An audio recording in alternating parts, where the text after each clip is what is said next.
Welcome back to Junction 119. This is Kellan. This is Casen. And if we are back casing, that means that some movies have dropped. Yeah. Yeah, yeah. So I got to give shout outs to multiple people at first. But first and foremost, your lovely wife, Morgan, gave us an incredible show logo when we first started this whole journey together, you and I. And it was designed in such an incredible way in that obviously those who know the lore of our show, we theme what's behind it based on wherever we're talking about. That has led to Mhm. some really cool artwork, um, primarily by her, but also by me here and there whenever I've been able to do it well. For this show, as well as our next show, I loaned out the PSD to someone who is a good friend and colleague of mine, who I'm going to credit when we put this show out via social media. Will Ridenhour, he's our outgoing graduate assistant here for graphics and graphic design here at Kent State. He's done incredible work this past year and really 2 years for the athletic department. And he was staying with me as he transitions in his career. So he made our incredible cover we're going to have for this show, talking about the Odyssey, as well as Brand New Day. And I'll shout him out again when we're going to talk about that. Kaysen's kind of seen them both. So I just wanted to make sure I did that at the Mhm. very top of the show here, bro. Yeah, Um, absolutely. They're yeah, great work. Very well, thanks, man. I like the hat you have on. I literally was like, I got to find a hat Thanks. with a ship on it. So I have the Yeah. Columbus Clippers. You've got another Columbus squad. Yeah. So yeah, we have a really simple lineup today. We literally have three things on it. We're gonna do our full review of Christopher Nolan's take on Homer's The Odyssey, which has now come out, and a lot of people have had time to see it. We are going to talk about some serious news from Marvel that dropped, but we begin with the end of LeBron Watch. Happened about a week. It happened actually a week ago by the time this show goes out. Uh, Casen, LeBron James is not coming to Cleveland. Yeah. Yeah. I mean because this is a family program, I'm gonna try and limit my thoughts and opinions and I'll just leave it at LeBron James, son of Akron, uh has made it very abundantly clear that he doesn't believe that he owes uh, the city of Cleveland anything further. As far as the result of this search goes, and him spending weeks in Akron and Cleveland, golfing and hanging out in restaurants and clubs, um, with a like a 2 week long vacation with the members of the 2016 team just to turn around and sign with the 76ers, who notoriously hate him, by the way. Mm. Notoriously clowned him for being soft every time he was in the East. Um, but yeah, so we'll see. I mean, he joins a pretty stacked roster already, and the basically the gist of my thoughts are like there's zero excuse for this Philadelphia team not to win a title at this point. Like I would agree with that. between the additions that they've made and the state of the roster currently as constructed, uh, they have zero excuse to not win a title. However, uh, they probably won't because like Embiid will probably only play 15 games this year. So we'll see how that goes. Yeah, this is really fascinating because what's his name? Elton Brand, the GM of the Yeah. 76ers. I got to say, GM over the offseason, man, between pulling off that trade to get Jaylen Brown, which we talked a bit, I think, on our last show. And then, of course, that seemed to be the luring piece that brought LeBron as the competing, as the finishing touch, so to speak. In a lot of ways, the cake was formed. LeBron's just the icing. Um, Yeah. they were already going to be like I think a lot better this coming year and immediate more contenders than they were. But now they get a very old LeBron James. I want to say this though as well. I think I even made a comment to you off the show and other friends of the show that and certainly in my place of business since I am generally in the Northeast Ohio area, when it was taking as long as it was for him to sign, that's when I think people really should have gotten worried because, and clearly because I think everyone, if you were like me, you were like, why is it taking so long? If it's pretty clear what's going to happen here, and it's impossible in the sports world to say that you weren't surprised, if not shocked, when the announcement came out and it was Philadelphia, a place that he has no ties to, obviously on the other side of my home state. But I really thought about it, and I was like, that just goes to show that he really was thinking hard about this. He was looking at every offer. He was really, I think, assessing his options. And ultimately, he did sign a 2-year, $8 million deal with the 76ers of Philly. And yeah, it was mind blowing. And I'll just put it this way: as angry as I'm sure you were when the news dropped with everything going down, oh boy, let's just say, I was in the office with some students from Cleveland, and oh my goodness, it was hatred and vitriol on another level. To Mhm. be honest with you, I was like, wow, this is exactly where I would want to be with this news dropping. But um, in just for the comedy aspect of it, but that's the thing. Sports can do that to us, right? Go ahead. Yeah, I mean, the other thing too that I'll say is that there's been a lot of conversation over like there were rumblings of him trying to force trades for Kyrie and AD to Cleveland or Miami or anywhere else, and that might have been part of what was taking so long was that he was throwing out maybe some demands to other teams, and who was willing to go. What is interesting is that from what it sounds like, I don't remember if we mentioned this before, but what it sounds like is that he was 1,000% going to sign with the Knicks until they won a title. And then once they won a title, he was like, "Well, I can't, Kevin Durant this," and I actually very much can believe that. and which Yeah. which makes sense along with the fact that he's living in New York and going to helicopter to Philly every game. So So so so goes the reporting, right? I Yeah. supposedly, Yeah, I don't know. supposedly. Which Um, which makes it yeah. which makes it intriguing as to why, like, it seems like he really wants to be in New York right now, and I really don't know why. Because it Hmm. was like he was going to move to New York, and now he's moving to New York to play for Philly, and I don't really get like what his desire to be in New York right now is, I but mean, he can do whatever he wants. There's some places in northern Jersey which he can live in and still be in pretty close proximity to both cities. Uh, yeah. Philly's also massive. People forget how big Philly is. It's not New York big, but it's on that It, tier of it's city it's that's it's huge. sprawling. Yeah, It's yeah, sprawlingly big, yeah. And so, I mean, he can do whatever he wants as far as like what he wants to do as far as playing goes. yeah. Um, Basically, it's like I a whole county, right? Like the yeah. whole Philadelphia county is like Oh, yeah, pretty and if much, you're not familiar with Philly, I mean, you go across the Walt Whitman Bridge, you're in New Jersey. I mean, that's why I always yeah. say that Pittsburgh and Philadelphia are both in Pennsylvania, but they have very little in common in the sense of just the mentality of a lot of folks there, People because from Philly are basically people from New Jersey. there's a Like, lot of yeah. Jersey influence there. There's a lot. Whereas Pittsburgh, a lot of people say Western PA is authentic PA. I don't necessarily subscribe to that. I think Pennsylvania is just one of those states that every state's unique, right? Hmm. Pennsylvania has a lot of Appalachian, or Pittsburgh has a lot of Appalachian influence. It's not as big a market. Yeah. It's a growing place, but Philly Yeah. has always been bigger and has always had Hmm. more in common with New York, Boston, those East Coast conglomerate Hmm. cities. So that's why I definitely thought LeBron was going to go to a big market if he wasn't going to go to Cleveland. But I am sitting here thinking, bro, that if Jaylen Brown, if they had found some way to get him in Cleveland, I think he would be in Cleveland right now. Um, Hard to say. I mean, who knows? But you can almost thank the Boston Celtics, Philadelphia, if you guys end up winning a title because they clearly wanted JB off the roster, and now Philly's got him and LeBron. I mean, Yeah, I saw one of the the Thanos meme of like of like what you got X, Y, and Z. What did it cost you? I saw Everything. that. I saw that, and they were like, you got Jaylen Brown and LeBron. It was like, what did it cost you? Honestly, not really that much. Not that much. Yeah, actually, it was actually Just a couple picks and 8 million yeah. bucks. Like, I don't Shout know. out to Ryan George. Actually, it was super easy, barely an inconvenience.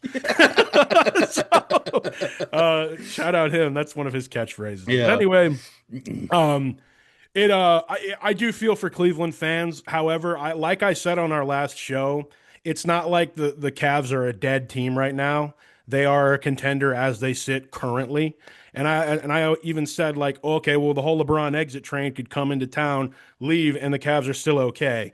I think that should just like, look, that happened. It was 10 years ago. Cavs won a title. LeBron is not coming back, and he's going to leave the league. He might do a retire a Cav one day contract thing. I could see him doing that. The Pirates even recently are going to do that with Josh Harrison, which is cool. Um, I can see them doing that someday, but let's see. I mean, this is the last. This is very much the last dance for LeBron James. He's going to document it, of course, with everything, and um, I just think it's kind of funny because like I know a lot of Philly people, so like it's gonna be interesting. I mean, I was literally just at the beach where there's a lot of Philly folks in Mhm. Jersey, and I'm kind of like bummed that this happened after I was there because I'd be wanting to be there and be Yeah. like, hey, what do you guys think about? You guys have LeBron now, So Yeah. I up and down the the other boardwalk, thing, there's definitely LeBron jerseys everywhere now, yeah. everywhere. The other thing too that I was going to at least comment on was that there was also a narrative around that during this whole process, it was pretty clear to certain people in the media that the Sixers were the team that it felt like Rich Paul was driving Hmm. the move to. That like I saw weeks ago somebody made it seem, or somebody made a comment that Savannah wants South Beach, Rich Paul wants Philly, and Bron maybe wanted Cleveland. But it it it was interesting, and there was this whole conversation that like Rich Paul shared this like whiteboard that was essentially this big matrix of decision making between all these teams, and it had pros and cons. and Yeah. and and the hilarious part of this is that one of the cons for Cleveland was that they didn't have Darius Garland on the roster. Hmm. And That's interesting. For reference, Darius Garland's agent is Rich Paul. And Rich Paul came Yeah. out last year and he was like, "Yeah, I was talking to Darius and I told him, you know what, this is your last year on the Cavs because I'm getting you out of there." Like, Rich Paul got him out of Cleveland and now he's Wow. like, That's LeBron won't come interesting. because he's gone. I didn't know that. That is. Like, it's this whole thing that's like, Hmm. what in the world? Well, it's like it makes me think of Scott Boras or like other big, super agents that have multiple clients like that, and it's like they truly must make their deals in a vacuum, because, or in just in a silo, because you can't let one thing affect another thing. You got to be in the best interest of one client versus another, and a good agent's not going to put things in the ear unless asked, and even then, maybe not even asked. Like I can't disclose things about my other clients to you, so. That's I kind of think where that like kind of lawyer integrity is definitely on the table. So there is that. So um Oh, wait, hang on. I guess part of what I didn't totally understand was I don't think Elton Brand's the GM of the Sixers anymore. oh, he's not. I don't think so. It's yeah, I guess so. Elton Brand, I guess, was fired at some point in the season. And then Bob Myers, former GM of the Warriors, was named like Oh yeah, I see interim that now. president, It is Bob and then they Myers. named Mike Gansey. It's Mike Gansey with the Yeah, role of basketball operations which promoting Jammer interestingly Nelson. enough, My mistake. Mike Gansey is from Olmsted Falls. Hmm. So there's a bit of that too. Well, hats off. And I think I believe LeBron must know him very well because Mike Gansey was named the state's Division II Player of the Year, finishing second in Mr. Basketball voting behind LeBron James. It looks like Elton Brand is also technically with the conglomerate that owns the Sixers. He just shifted away from like the basketball operation side of things. So Okay, that makes sense. yeah, That so makes he sense. shifted away from that. So now, Now Mike Ganzi's doing basketball stuff. The Harris Blitzer Sports and Entertainment Group, which is Got it. Yeah. yeah, where he was the GM of the Sixers since 2018, which was actually a Yeah. really long time. So anyway, so that's that. Yeah. Speaking LeBron's of, headed to Philly. Yeah. I congrats again to Josh Harris. I mean, he's got the Commanders all the way up. He's got Yeah. the Sixers all the way up. So We're probably going to be sitting here thinking, sort of like we've said, but so if you're good at this, you're good at this. And in terms of just sports ownership and in caring about winning as well as profit. And my goodness, that is going to be certainly the East is now a snake pit. That's all I'll say, man. The East just got absolutely insane. So, the Knicks coming in going to be trying to defend their title. The Knicks are really good. Don't get me wrong. The Knicks are the Knicks. They're the Kings right now. Which is misleading. The Knicks are the kings of the NBA right now. yeah, yeah. um, The Knicks are the king. they're at the top of the mountain. Yeah. But Yeah. I just sit here and think, man, this is going to be fun. And I obviously enjoyed summer league watching the young Chicago Bulls, into the fray. I'm literally sitting here thinking, all right, well, cool. The East is going to be good. Can the Bulls low key tank again so that we get another great draft pick to go along? Caleb Wilson and Yeah. Jalen Swain Yeah. and these guys. It's going to be awesome. But I digress. You want to move on, my friend. Yeah, let's get into it. So we're switching right to pop culture. We again, we have a very short show lineup today. We San Diego Comic-Con has come and gone, or has it gone yet? Is it still going on? I look, I'm not totally sure. I mean, Marvel's Hall H has come and gone. They yeah. usually do it on the night of. We saw a few interesting things happen. Before we get to that, since our last show, we did get the official trailer for Avengers Doomsday. The first one, the real look at kind of everything. It's been a few weeks, Casen, but I mean, thoughts on that? I gotta say, I don't want to say too Yeah. much, but what was your initial reaction when you saw it? Yeah, I mean, it obviously, I think, set the stage a bit more because there was a lot of questions because we really didn't have any idea about where this was going to go. The only thing we knew was the end scene of Fantastic Four, with Doom, and then the credit scene from Thunderbolts. Yep. And that was really all we kind of had to go on over what was happening. But this provided a bit more context as far as who's in it, how much they're in it, what the role they play, and I there were some other pieces I think of information that we got out between interviews and stuff that I I think think was a bit more they helpful. I think they revealed a decent amount without saying too much. It gave me Yeah, a lot of the same feeling as Infinity War. Not gonna lie, I was like, all right, I'm all the way back in. I'm on board. yeah, Let's yeah, do this. You know what? And I understand. I in that same breath understand if you're not one of those people. Okay, like even if you were a Marvel diehard back in and you've watched stuff, it's sort of like, and there's been no build up to this one. Listen, the MCU and Disney are well aware there's been a giant pivot. Okay, and Thor all but has said that. I really think that this is going to be like a hodgepodge of who's here, and even he's looking around the room and he's like, man. This depth chart's looking pretty rough here as far as what's going to go against Doom here. But I do think that this is by design. Like, I really think that um, we're going to get maybe something that feels like a little bit of a mess of a film, but I do think this is going to be Robert Downey Jr.'s movie.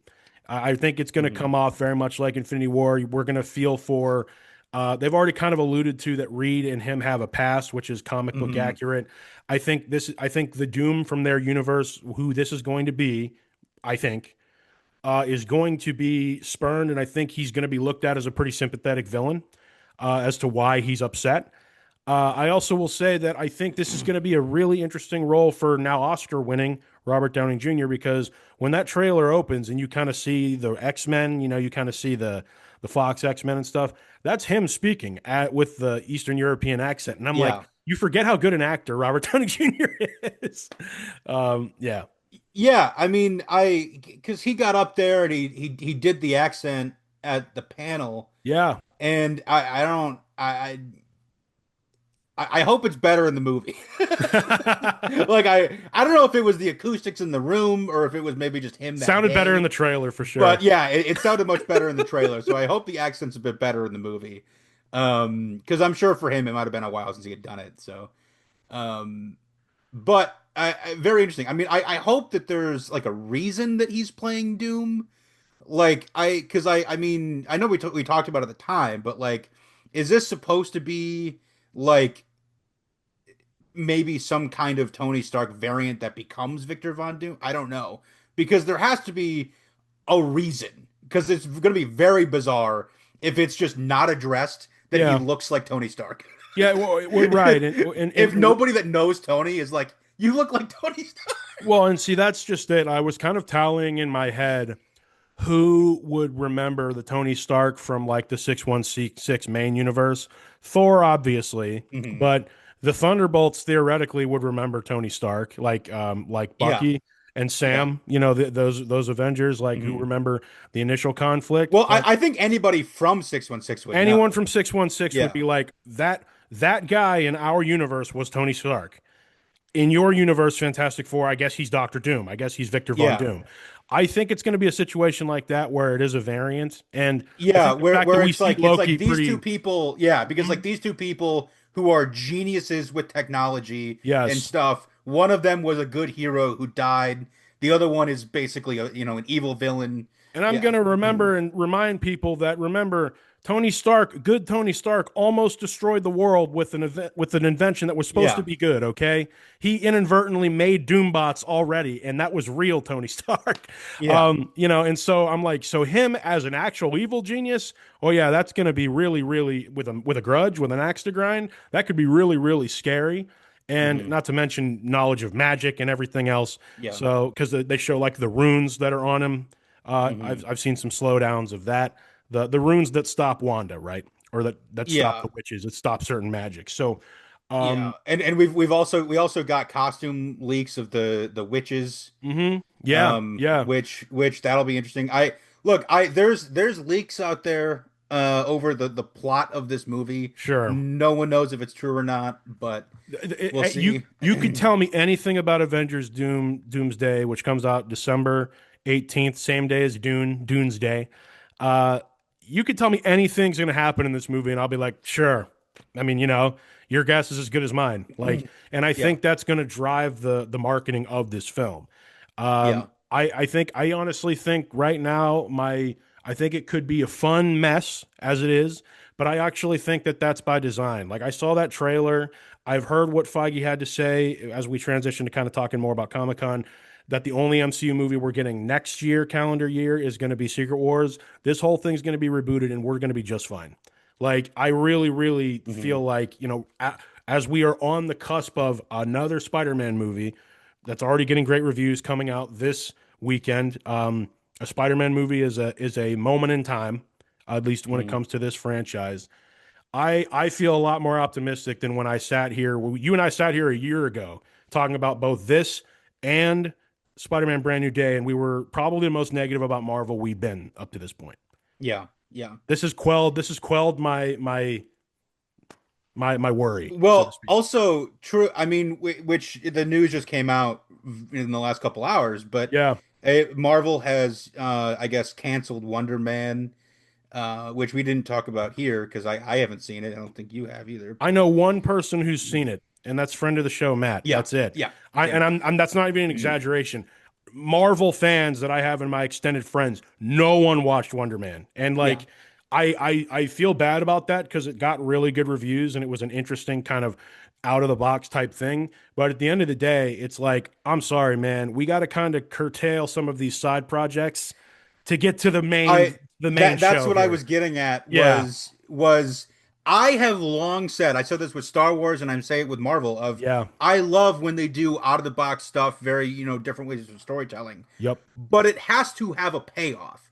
Like if you're going to introduce these characters with these sideshows, make them relevant and appear in stuff. right. Like you can't have a show that people have to watch X number of episodes for, and then they just never see that character anywhere. Yeah, and like Like Feige said, it was like doing like we've effectively made our audience have to do homework for a few years, and we got to stop doing that. And I'm like, this is doing that. This is like, okay, good thing. I know we said we're getting a season 2 in March. We're not doing that anymore. Let's make that announcement after Comic-Con so it hits the few fans a lot less. Yeah, yeah, I see yeah. your game. Of which, I mean, I think it's for the best to kind of keep the focus on the characters that are relevant moving forward between Doomsday and Secret Wars. One of my So favorite tweets though was the one where this is how Thor be talking in the Avengers Doomsday trailer, and it was Mr. Krabs talking to SpongeBob in the yeah, around the fire in the Halloween yeah, episode. I was like, yeah, Thor's the only one here who's like Thor's certainly the quarterback of this situation, but like I said, even he's got to be looking around and be like, oh boy, we may not win this one. yeah, yeah. I definitely think people are so Which speaking yeah. speaking of Thor, like, don't you have a child Yeah, somewhere that he you're supposed does. to be taking care of? He also cut his hair back off again. I wonder what's up with Yeah, that. He must be like, oh, it's an Avengers movie. Time to cut the hair off again. So, yeah, whatever. Anyway, let's get to Comic-Con because we got multiple announcements. The two big ones. Ghost Rider is coming back Mhm. I believe the rumors that said that they talked to Nicolas Cage about coming back. I 100% believe those rumors. The reason I do is because they've let everyone else reprise their role from like way back in the day, except I guess Ben Affleck as Daredevil, thankfully. But Yeah, yeah. they've shown a willingness to do that. But like Ryan Gosling is not in the MCU at all, and I really think that he's having a moment right now with Project Hail Mary, and of course they must have seen some stuff with whatever's going to happen with the Star Wars Starfighter movie that says, "Hey, let's do that same thing on our side." I know I kind of like made fun of it when we were first sent that information. I actually since actually agree with the take of the MCU would not be signing both guys again if they're not liking what they're seeing in the boardroom from that movie. Would you agree? Yeah, yeah. I mean, 100%. And now, do we can we trust the opinion of those people in the boardroom? I don't know, but because we've had Mm. long conversations about this people at Lucasfilm, but um, I I mean I I do at the expect end of the Ghost Rider to day. be better if that's what you're Right, asking. right, right. But at the end of the day, I do trust Sean Levy and Yeah, Ryan Gosling. And what I like about Sean Levy, because Sean Levy, did Deadpool and Wolverine with Ryan Reynolds, yeah. and I think I'm curious to see, because I trust Sean Levy, and I think maybe some of the overboard aspects of his projects with Ryan Reynolds were maybe partially due to Ryan, because Ryan loves to maybe take things a little too far sometimes. And I don't think you'd see that with Ryan Gosling in the same way, because Ryan Gosling's a very different actor.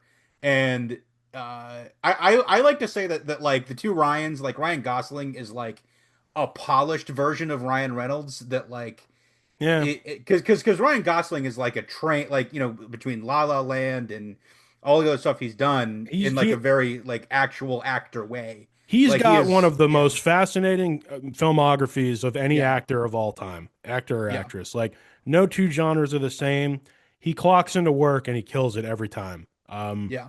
From some of the greatest rom-coms ever to sci-fi to sports movies to so I'm Hmm. with you. I agree with that. That's a good comparison, a more polished version of Ryan Reynolds, since we Yeah, also yeah. saw Ryan Reynolds at this thing. Yes, yeah. Ryan Um, Reynolds shows up as gray Deadpool, yeah, which and he was just there for the shenanigans. yeah, he's bored. I don't know. Yeah, why not? W and so I think what this Ryan Gosling Ghost Rider thing has been around for years. Hmm. I don't know. I don't really know where it started, but like it's been kind of floating around in the ether for a long time, and so it's interesting to see it actually happening. Well, for a long time there, people wondered if he would be Silver Surfer, which Yep, is another role, a tortured role. I think he yep, would really yeah, be good at, but obviously that didn't happen. yeah. I think this is going to be People a wanted him to really be T'Challa. yeah. I did see people in the memes of like, oh, did everyone see the announcement from Comic-Con and it's just him as Black Panther? And I was like, okay. But yeah, I mean it's very, very interesting. So, if you just look at his more recent stuff from La La Land to Barbie to Project Hail Hmm. Mary. I mean, we're talking about range here. So Yeah. I was trying to see here what Ghost Rider's name was. See him as John. I think it's Johnny something. Uh, Johnny Blaze, isn't I believe you're right. Real name. it? I'm literally looking this up on the spot. I don't know much about Ghost Rider beyond, yeah, okay, yeah, Johnny Yeah, Blaze. because the irony is that Ghost Rider is a stunt man named Johnny Blaze, and then like the Human Torch is Johnny Storm. Yeah, Like and then Gosling was a stuntman in a movie recently, wasn't he? In like the last, the yes, yeah, the movie with Emily Blunt. Yeah, yeah, like the stunt people who fall in love or whatever. So yeah, yeah, and so I think that'll be pretty the cool. Fall So Guy. Fall Guy, that's what it is. So there you go. That's going to be fascinating. I'm very excited. Um, and then of course the other announcement, Black Panther 3 is on the way, and our new T'Challa has T'Challa the second or T'Challa Jr. has been cast, and it's David Johnson, I believe. I believe.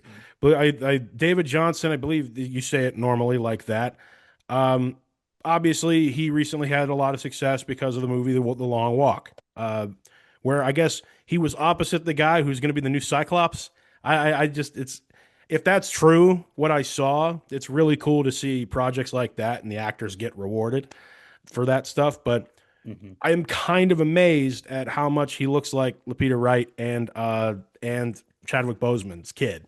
Yeah. It's a really good casting. It's kind of incredible how the cheekbones and everything else. I'm like, he looks like T'Challa.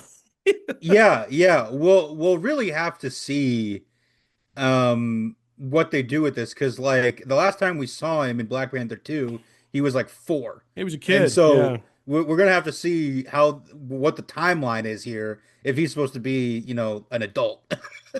Yeah, I will say it is interesting to see like kind of what happens with Letitia Wright's character, just because she is the current Black Panther. But it was shown that that was going to be transition, and they've been building towards this since the end of Black Panther 2, which, so Mhm. it's no secret that this is what was going to happen at some point. But, Yeah. um, and then of course, Ryan Coogler's out there. He's talking about making it 70 millimeter. Buzzword. You have any thoughts on that?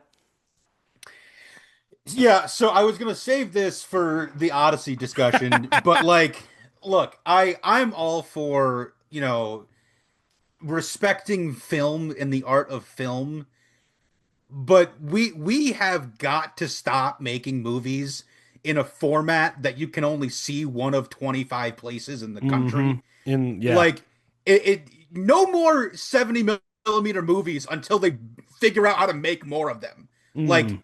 we if we're gonna start doing this, figure out how to remake the technology and put more of them in theaters. Like I don't get it. I agree with that. I agree with Like I if Chris Nolan cares so much, spend some of your hard-earned cash to remake the technology. or let's just take some of these movie theaters and make them 70 millimeter theaters. I mean, my goodness, like Well, the, no, so this is the problem is you can't. So I, the issue with this and the reason they're only I meant more like like under 40 places in the world. build more IMAX theaters that can is more what Yeah, I was getting well, at. But yes, go ahead. yes, but the problem is that this original film type, apparently, Hmm. is from the 70s, and nobody knows how to make it because everybody that either made it or knows how to fix them is retired or dead. Like Mm. nobody knows how to make these projectors anymore. Is the Interesting, interesting, problem. interesting. And this is I don't get it. I don't know. I don't know why we can't figure this out. Like I'm the meme. Tony Stark built this in a cave with a box of scraps. They did this in the 70s. You can't tell me you know how to do this now? Like we have the technology. Make more. I don't get That is it. fascinating. I didn't realize that. Well, that actually does make sense, though, as to why every time there's a Christopher Nolan drop, you never hear of this being a solution. It's like, hey, why don't we make more 70 millimeter theaters? Yeah, it's Yeah. I just saw an article that they're extending Odyssey showings in these IMAX theaters until September. Yeah. And I'm sitting here, I'm like, that's still not enough time. No. You might as well put them in there until, December into next year. Like, if you asked me, would I see the Odyssey in that format, like deep into the fall, November, December? Yes, I would. Yeah, Yeah. I would Yeah. totally go and watch it. So I really hope that's not a trend that like the MCU goes and does that. That's why the whole Infinity Vision thing was funny at the end of the Avengers Yeah. uh Doomsday trailer, because it's like, okay, so we're just gonna make our own like version of this now, right? Um Well, Whatever. I want to at least double check something real quick because what's very funny about that. Now I have to load up the app to check. What app are you loading up? Uh, okay, if I go to get tickets for Doomsday Mm-hmm. from Cinemark, I'm in the Cinemark Oh, app. okay, If yeah. I go to the showings for Doomsday, it literally it says Infinity Vision in the app. Interesting. Okay. So every different theater has their own like premium definition name. Right. Like this one's XD for it's Cinemark XD, but then it says XD Infinity Vision. And so Okay. I don't know if that's a new I don't know what that It's a is, new but thing. I can tell you. I yeah. think it's something. It's gonna be that particular brand of movie theaters thing. It's sort of like when I saw the Odyssey. I went to go see it PTX style, and I'll talk about that a little bit more once we fully transition here. But it's the buzzword for like the Phoenix theaters, you know. Mhm. So I think this is Marvel trying to kind of like we'll see what that actually entails, like what cut of the film that is, you know. But I've heard even a few YouTubers that are like really hardcore film reviewers who still don't fully grasp what it means, like what it is. So I guess we'll see. Yeah, I think but right now what it's just I a buzzword to charge you more yeah, pretty for your much. ticket, like What going what into the I holiday season. Yeah. Yeah, but what I will say is even now there's limited advance tickets for Avengers Doomsday, and those are already basically gone at Hmm. this point, until we add more showings. But yeah, so we'll see. I mean, It's we've going to be talked about wild to have an yeah. Avengers movie come out around the holidays, man. I will say that. Yeah, I That'll be a very franchise interesting first. idea. I mean, it's like it's like the Force Awakens when that came out right before Right. Christmas. I mean, for a while there, that was the business model. The Marvel stuff would come out in the spring Yeah, and summer, and the Star Wars stuff would come out in the fall and yeah. winter. So, Well, yeah, at least with the original No trilogy Way Home or came out the in December, right? sequel trilogy. Yes, it did. You're Yeah, right. So that did come. That's right. That yeah, did come out in December. So there's an exception for that whole thing, yeah. and we're back to our regular summer releases for the newest Spider-Man movie. So I really like what I saw. I think Marvel's headed a good direction. Hmm. I also thought that they didn't reveal too much at Hall H because they had already revealed so much in the previous couple Yeah, days with the trailers and yeah. stuff. Not to mention they have a whole movie about to come out, which I'm sure is going to be really, really very much a big thing. We'll talk all about it in a future episode, obviously. Mhm. Um, is it time to Yeah. transition to the Odyssey? Because that's Yeah, what we're here to yeah. talk about. First, let me make at least make a comment. Yes. So we both recently saw a movie starring Tom Holland, Zendaya, and John Bernthal. Yeah. I saw another movie starring Tom Holland, Zendaya, and John Bernthal today. Literally. Oh, you saw it already. Yeah, yeah, that's what I was doing today. Oh, cool. So yeah, All right. so Awesome. I saw the noon showing today, and yeah, so it's I'll say nothing to anything. Well, I'm But glad. the only thing, No. What? so the only thing I will say is I'm gonna reach through the screen and slap you. this is not a spoiler in any way, shape, or form. This is not a spoiler because you would have seen it in the trailers. Sure. It's just a commentary. I was taken out of the movie because like the scenes with Zendaya, I they were filmed I think the same time she was making the drama because her hair's the same way, and I was like, that is not Zendaya's hair. Like, I was like, what is happening? That is really funny. It just took me so. I was like, this is not MJ's hair. This is not what it's supposed to look like. Like, Okay. Well, so I will say that I will say this spoiler alert for Christopher Nolan's The Odyssey and the Odyssey story. I said to Casen off show that we're not doing a spoiler free review of this movie because it's an 1,000+ year old text. The yeah, story of the Odyssey is well known. And we're not going to be talking about anything in this movie that isn't already existing. Like we know how the Odyssey goes. If Well, you've also not, the movie has gotten uploaded to Twitter like seven yeah, times. if you have not, also, and if you're a person who is not familiar at all with the story of Homer's The Odyssey, well, honestly, I kind of envy you because you have a really great adaptation to go and watch right now of it because The Odyssey is phenomenal. We talked about it a little bit, like just I've talked about it here and there a little bit, but oh my goodness, that is a movie, Casen. That's why you go to the theater, truly. Yeah. It was an amazing experience for me out of the gate. Need to give all praise. We're going to get into a lot of different stuff, but do you feel the same way? Oh, 100%. I mean, I was talking I believe with friend of the show Matt about this. I don't remember if I made this comment to you or not, but like it's a 3 hour movie and like at no point did it feel 3 hours to me. No. Like I only like checked my watch one time and it was just like when he came home and I was like, how much of this movie's left?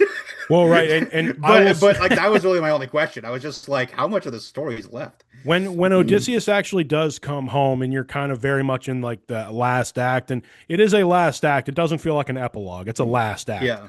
Um, you know, the only reason I started to feel long is I was feeling a little bit fatigued at the length. I was kind of Yeah. like, okay, like I can feel the length of this movie just a little bit, but it wasn't that I wasn't entertained. It was that Yeah, I well was like, that was yeah, we've been that was sitting the here a point. while now. Yeah, that was the point where it kind of slowed down Mm-hmm. and you were able to like feel the length you were sitting there. But Yep. for the first like 2 hours of the movie, you didn't really like it, there was so much happening the whole time, cutting back and forth between past and present, and so you were really engaged almost the whole time until it like merged into the same time. You're right. You're right. Like it all, like it's like you all fully catch up with Odysseus's Yeah. timeline now. I and that like jumping around, that is a Nolan staple. Like, Yeah. he'll drop you right and he'll drop you probably a good almost end of first act into the actual story, and then he'll be like, yeah, but let me show you how we got here. I mean, he did that way back in Batman Begins. Where Mhm. he's fighting the shadow people at the beginning, and then it flashes back to when he first left Gotham and all that stuff. So that very well was done, but I like how they did it from the perspective of like from the very beginning of the movie, he's on the beach with Calypso. At least I thought that's who he was with. And then there was that really, really astute moment where she said, she's like, don't eat the lotus right now. And he's like, but I love Mhm. it. And she's like, no, just don't tonight. And that's the first night that he actually starts to regain his memory. And because I think Calypso finally piqued interest of, let me hear what he's actually been through and how he got here. Because I'm always under the impression that Calypso had never heard the full story up until then. Knowing that there's a moral quandary with what she's doing. I've also seen adaptations of the Odyssey before, also where Calypso pleads with him a lot more to stay because she really does love him, and that's one of the things that's kind of the gods talking to each other about Odysseus is what's cut out of here. I thought Mhm. maybe we would get one scene where there's some big actor we don't see it coming, where we see like a conversation between like Zeus and like Poseidon. Like, no, you're not. You're gonna let him go home because I'm telling you to do that. Um, Zeus is in through Greek mythology always seen as such a catalyst for a lot of stories, but more of a negative figure. And I thought it was an interesting telling of the Odyssey that he actually was like a benevolent figure in this story and Odyssey. Like the gods all have their issues, but Zeus's law is law. Mhm. Which is the golden rule essentially. Yeah. Do Yeah. unto others what you want to have onto you. Don't be Yeah. deceptive, stuff like that. And I really looked at this whole movie, this particular telling of the Odyssey, Cason, as like Odysseus didn't realize till he got home, and you really see the entire sacking of Troy. Like we see that amazing scene when Barenthal's talking to Telemachus, to Tom Holland's character, his son, and we see the sacking of Troy done in a way I've never seen it done before, where they're really dragging the horse in. And they're all in there, and I'm like, oh wow. And then they come out of the belly at night, and I'm like, man, I've never seen it done like this, but this is realistically how it Yeah. probably went down. They waited till night. It wasn't on wheels. Mhm. But then when we see what all they actually did, like 10 years worth of rage, as they said, unleash on the people of Troy, it's almost like that whole trip home was like a redemption that Odysseus had to go on. You know what I mean?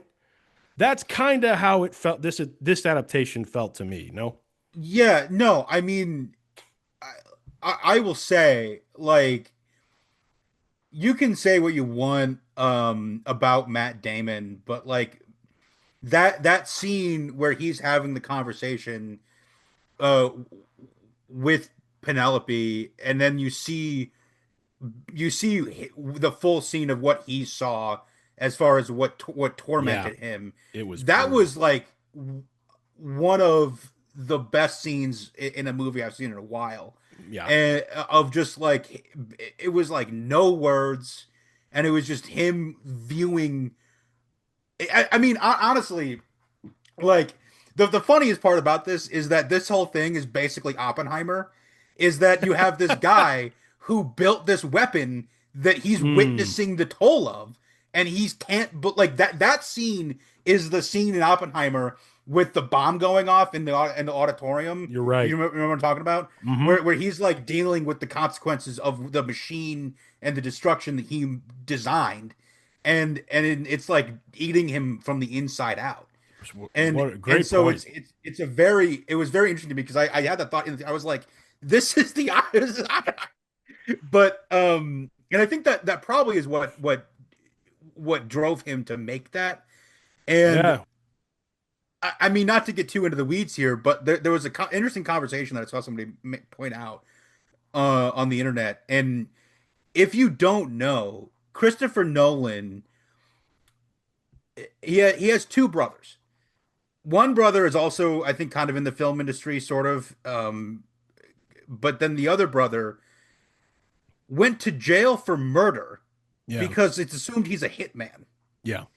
And so if you look at his entire catalog of movies, you can see that Christopher Nolan is very obsessed with the idea of psychological like dilemmas and people who are coming to terms with absolutely heinous acts that are like that they feel responsible for. Yes, And so it's you're so right very about that. interesting to see that from the perspective like knowing that about Chris Nolan is that like you're inside his mind and you're trying to think of like is he trying to come to terms with like maybe things that his brother did that he feels responsible for because he let his brother do these things.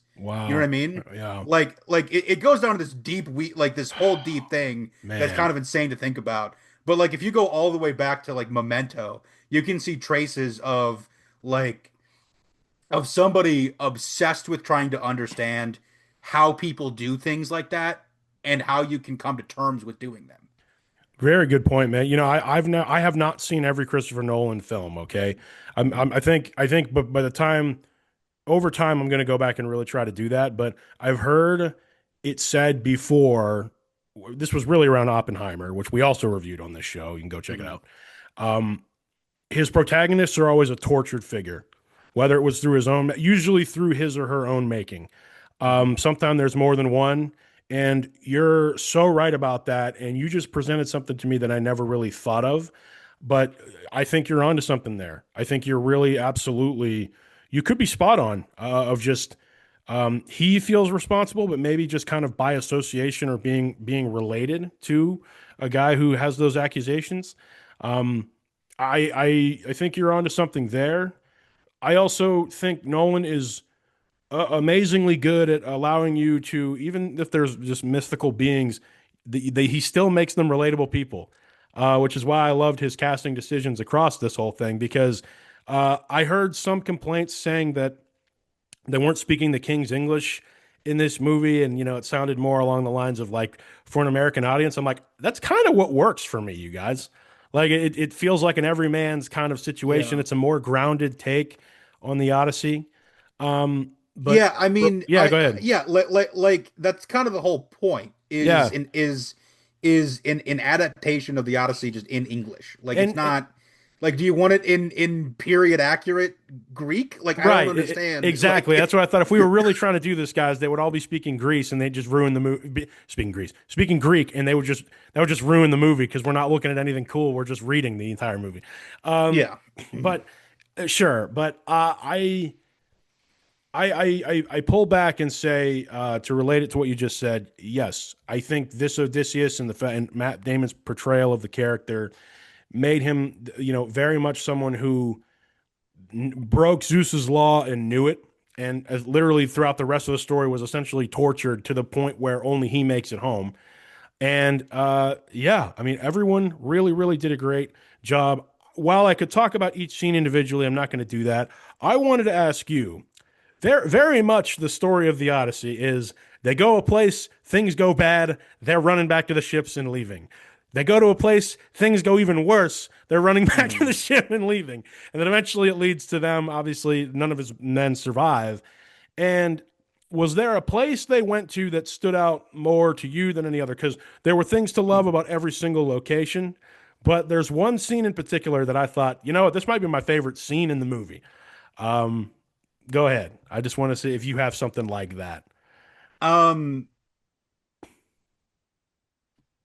or you can I all, mean, in yeah. general, I think my favorite scene in the movie is the end of the movie when he strings the bow and then fires the arrow Hmm. and Penelope like realizes it's him. Yeah. Somebody get these beggars out of here. I love how Yeah. Yeah. I love I Yes. love how that's Yes. been like Robert I look. Pattinson. I told I That's a don't meme now. I said it when I walked out of that theater. I said, look, I don't know what the threshold is to win. Like I don't know what the threshold is for the categories, Yeah, but Robert Pattinson probably needs to be nominated for Best Supporting Actor in this he could. because Yeah, he had he had a role to play and he did it very well.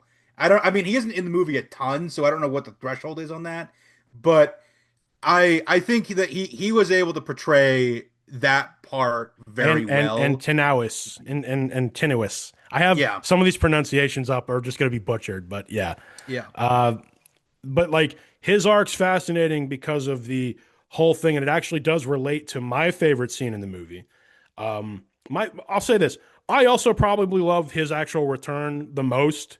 Yeah. But out on the road, like the trials and tribulations, like almost like the plagues of the Bible, like he's going through out there on this trip.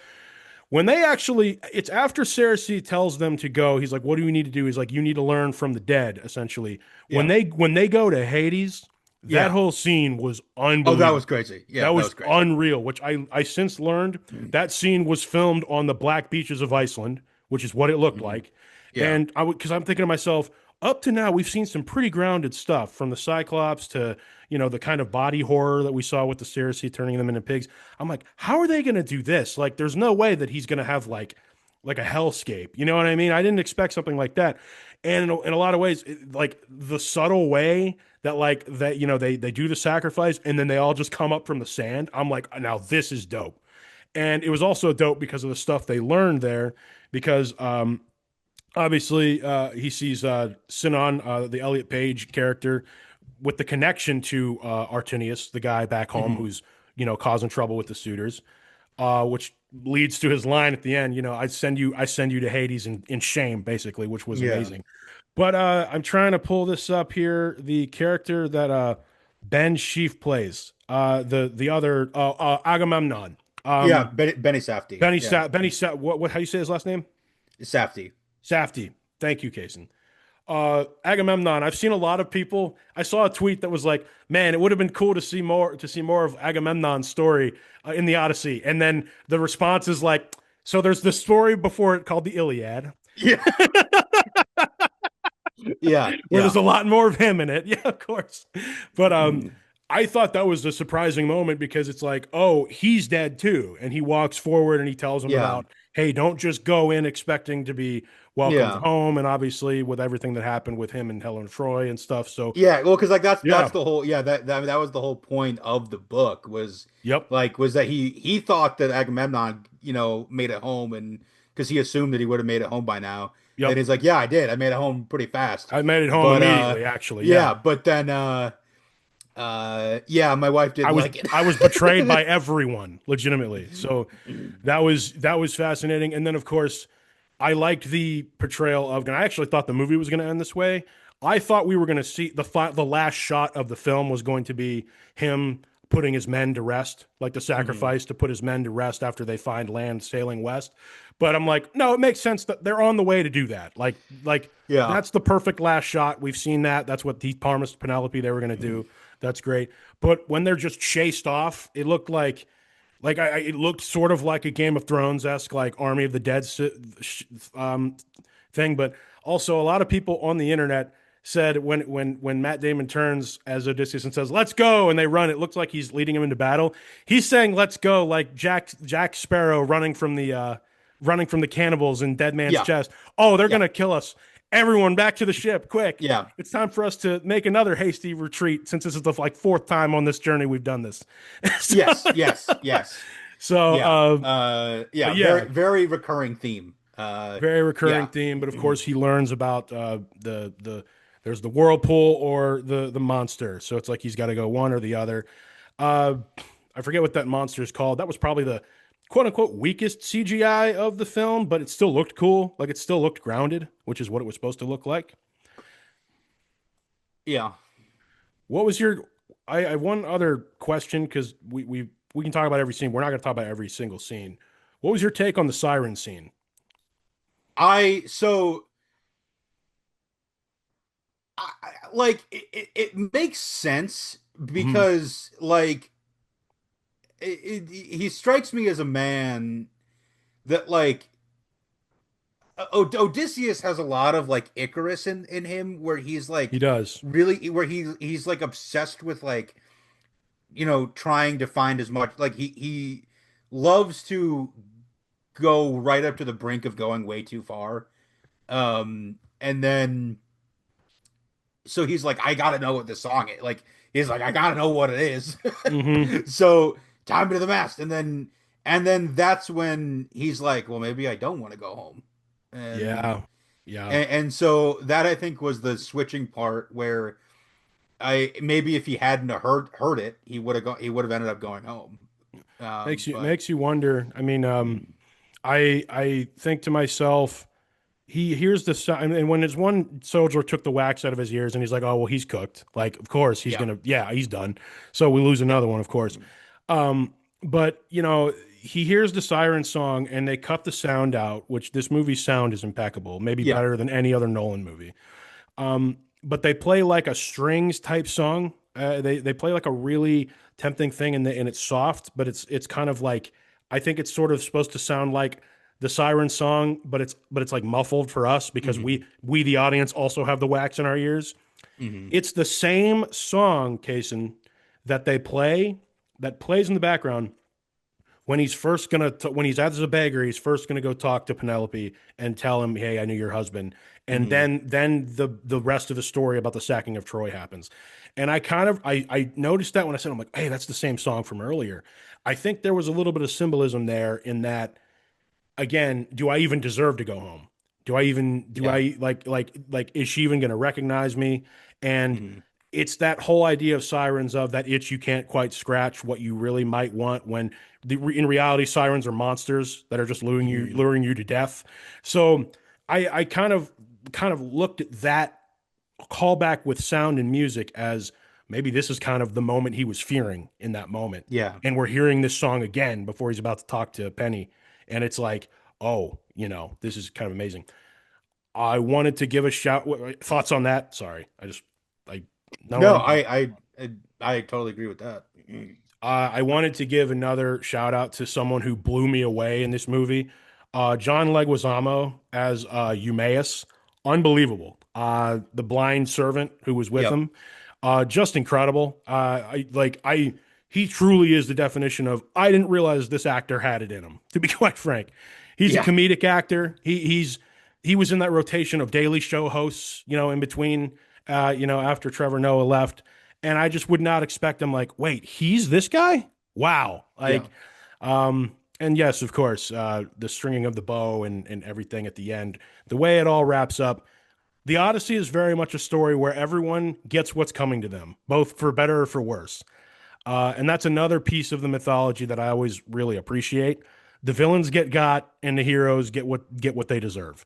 Um, and that's just kind of especially with the Odyssey. That's not necessarily the case in every Greek mythology. piece, but it is for this particular one.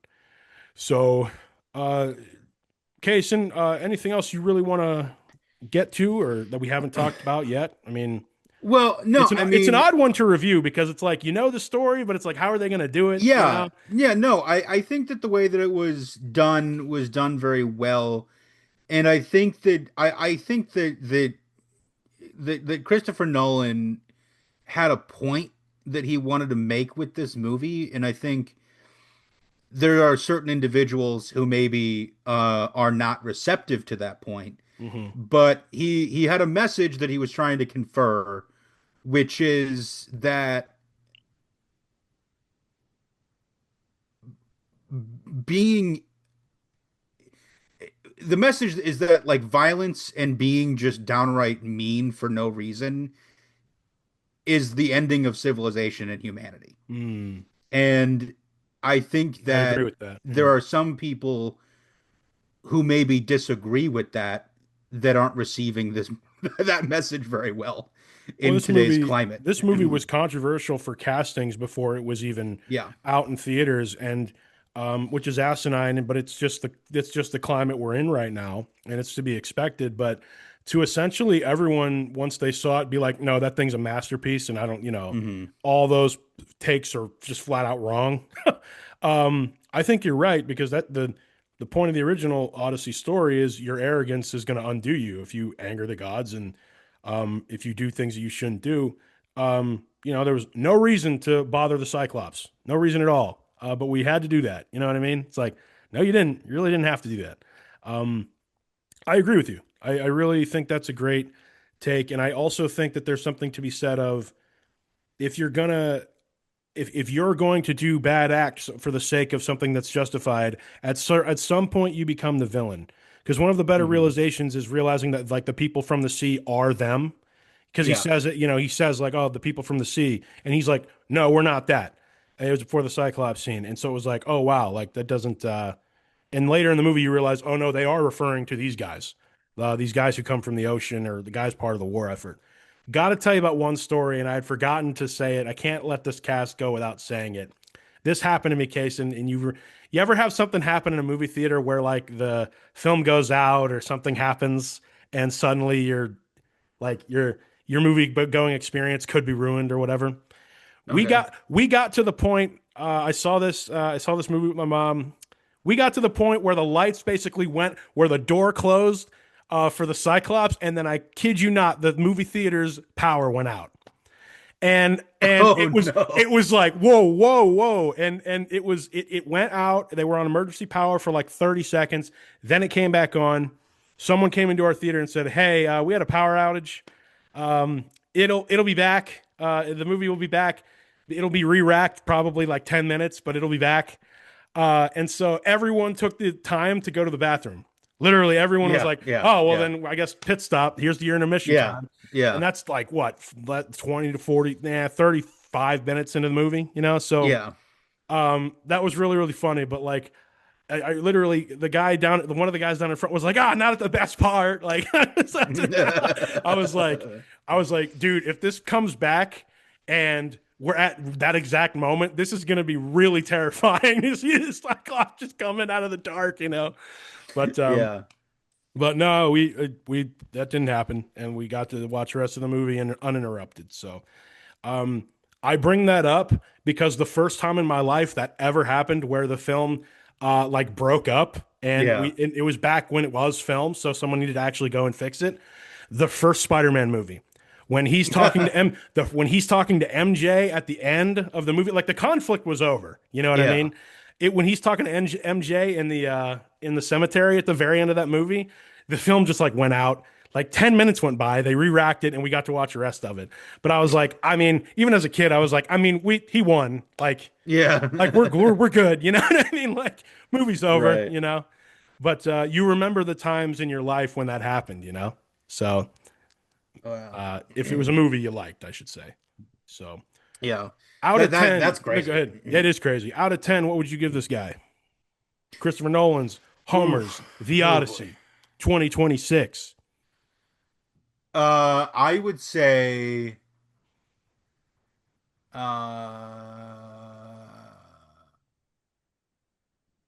9.5. Okay.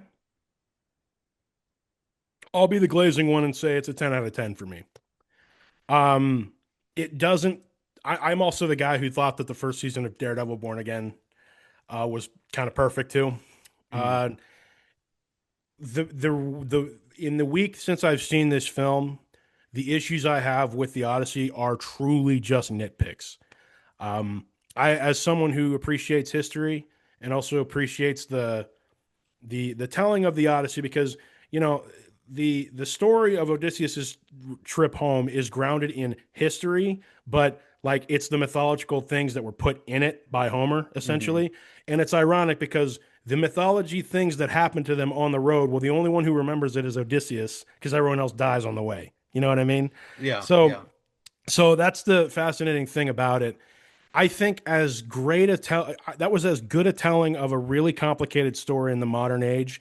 And then when you look on top of everything that went into making it, remote parts of the world that they built facilities at so the crew and Yeah. everyone could eat lunch. You know what I mean?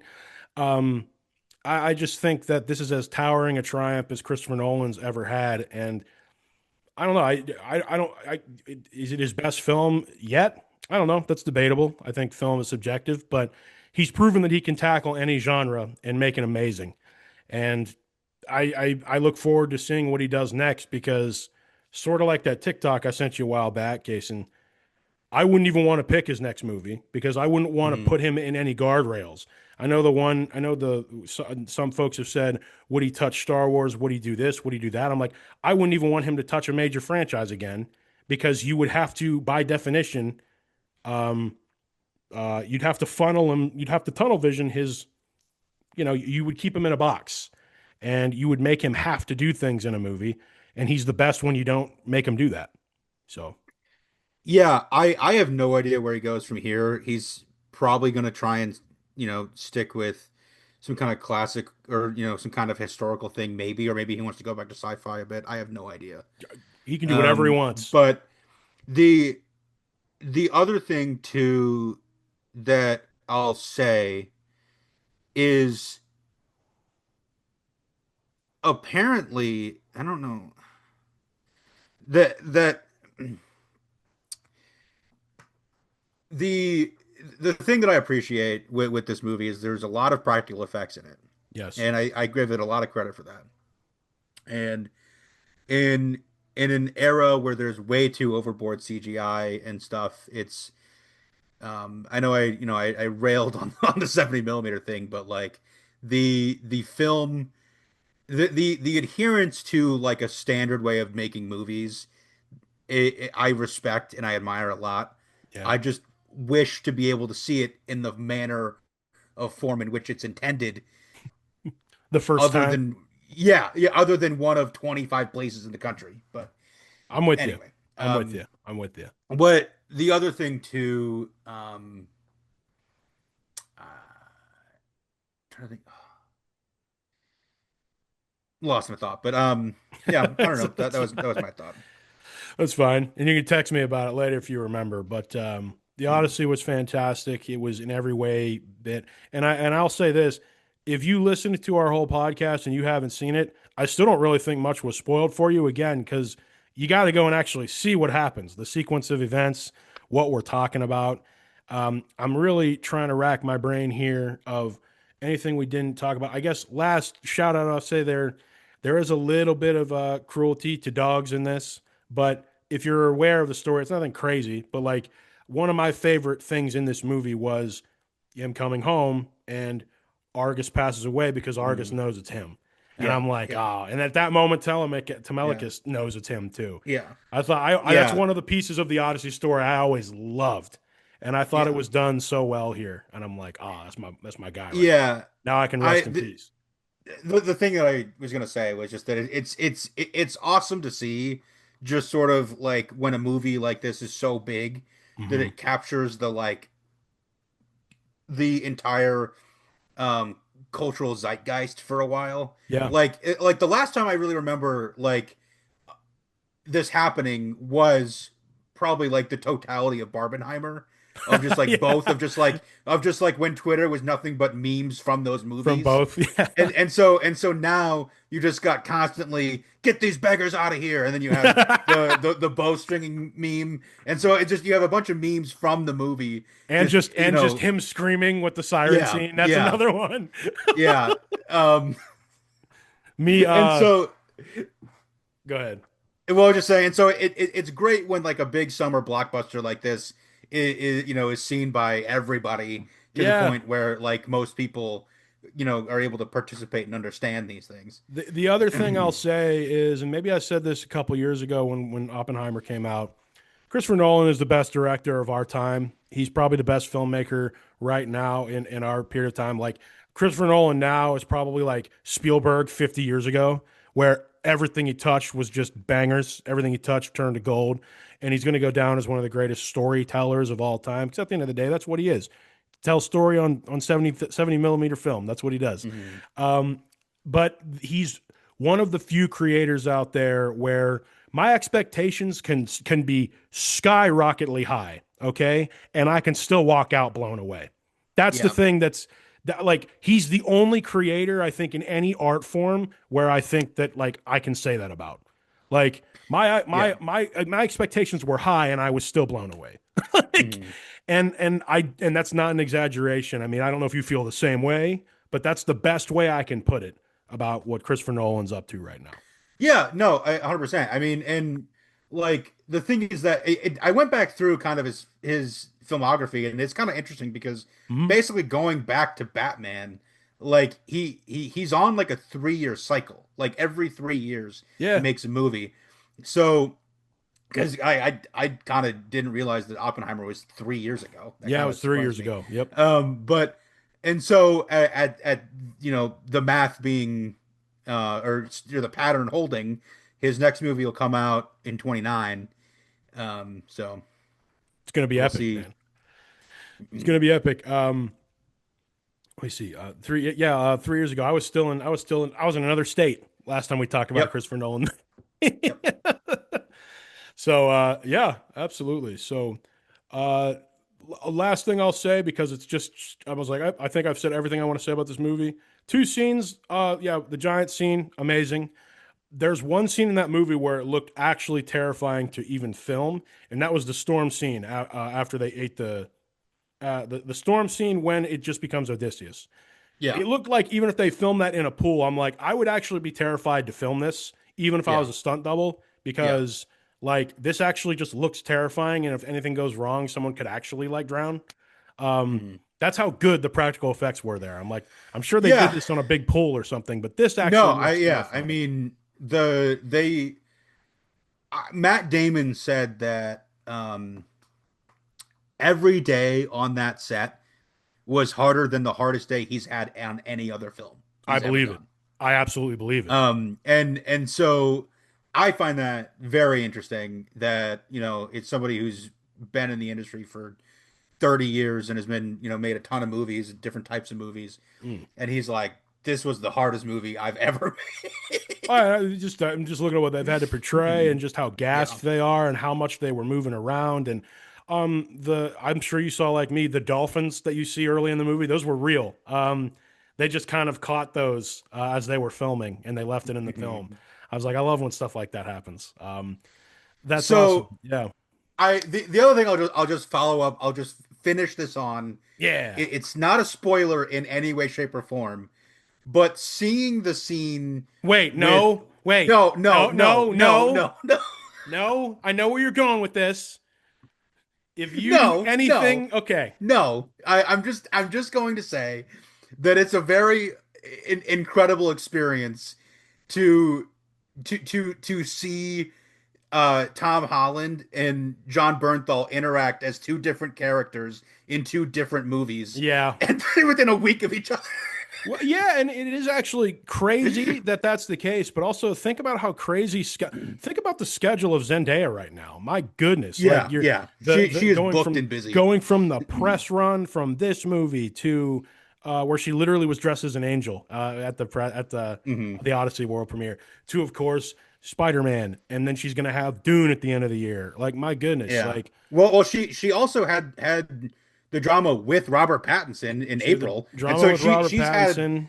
between the drama, Odyssey, Spider-Man, Dune. There's like four movies in She what also this had the year. end of Euphoria. Like which Yeah, it's a show, I yeah, get it, but they do yeah, have to do a little bit of press for that. yeah, So just good. And this is no knock to Zendaya, but she is kind of the same in every movie. So in this one, she's literally just kind of like the symbol of hope off in the distance.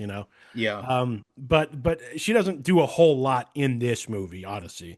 But obviously, yeah. we know she's got great acting chops. But um, Athena probably could have been one of many actresses. I'm just saying. It could have been anybody.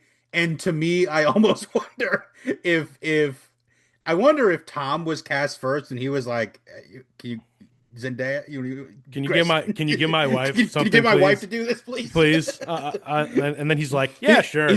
He's like, "Well, share a hotel room. Come on." And Also, like everyone, even for a lot, the opening shot of the Odyssey is Travis Scott. I didn't expect that yeah. either as the Bard. Like everyone's in this thing, it's crazy.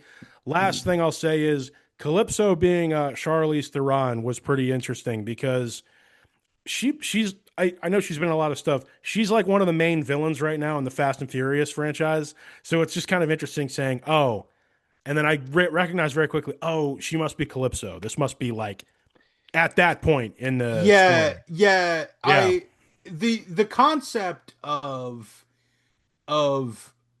being married to Anne Hathaway and hiding away with your side piece Charlize Theron is hilarious to me. Hilarious. When you're essentially on drugs for 7 years, that'll Yeah. happen. Well, You know, yeah. that's what's Yeah, going on. hiding away on drugs with your dealer, Charlize Theron. Well, and Yeah. see, that's the thing that I actually think that was smartly cut out of this because there's that whole portion in the original Odyssey with the Lotus Eaters where they imply that these people Hmm. start eating the lotus and they are very successful lives and then they just essentially become junkies that don't remember anything. They just want Yeah. to eat the lotus. Well, that's what she does to Odysseus. Um, I just couldn't remember in the story. I'm like, I know he's here a while. I don't know how long it is, but it takes a long time. It takes 7 years. So, um, yeah, and then I last thing I'll say is I appreciate that they essentially made Odysseus Hawkeye because that's how good he's supposed to be. Hmm. And you feel it in this. Like no, he's above average, guys. Like Yeah. Yeah. he's superhero level good at the bow and arrow. He's Yeah. a warrior, Should man. should have just cast Jeremy Renner. That would have You know what? Jeremy Renner with a beard. I been. He could have been Odysseus. Yeah, I could see it. Yeah, I could sort of see it, but this was great. This was fantastic. It was everything I wanted. I've said everything I wanted to say on the Odyssey. Go check it out if you haven't already. If you're out there, let us know what you thought of the Odyssey by Christopher Nolan. I always look forward to hearing what he does next, and I'll be waiting with a lot of excitement. You feel the same, brother? Yeah, absolutely. Cool, cool, cool. So that's it for us. Thank you so much for listening, watching, however you consume. We really, really appreciate it.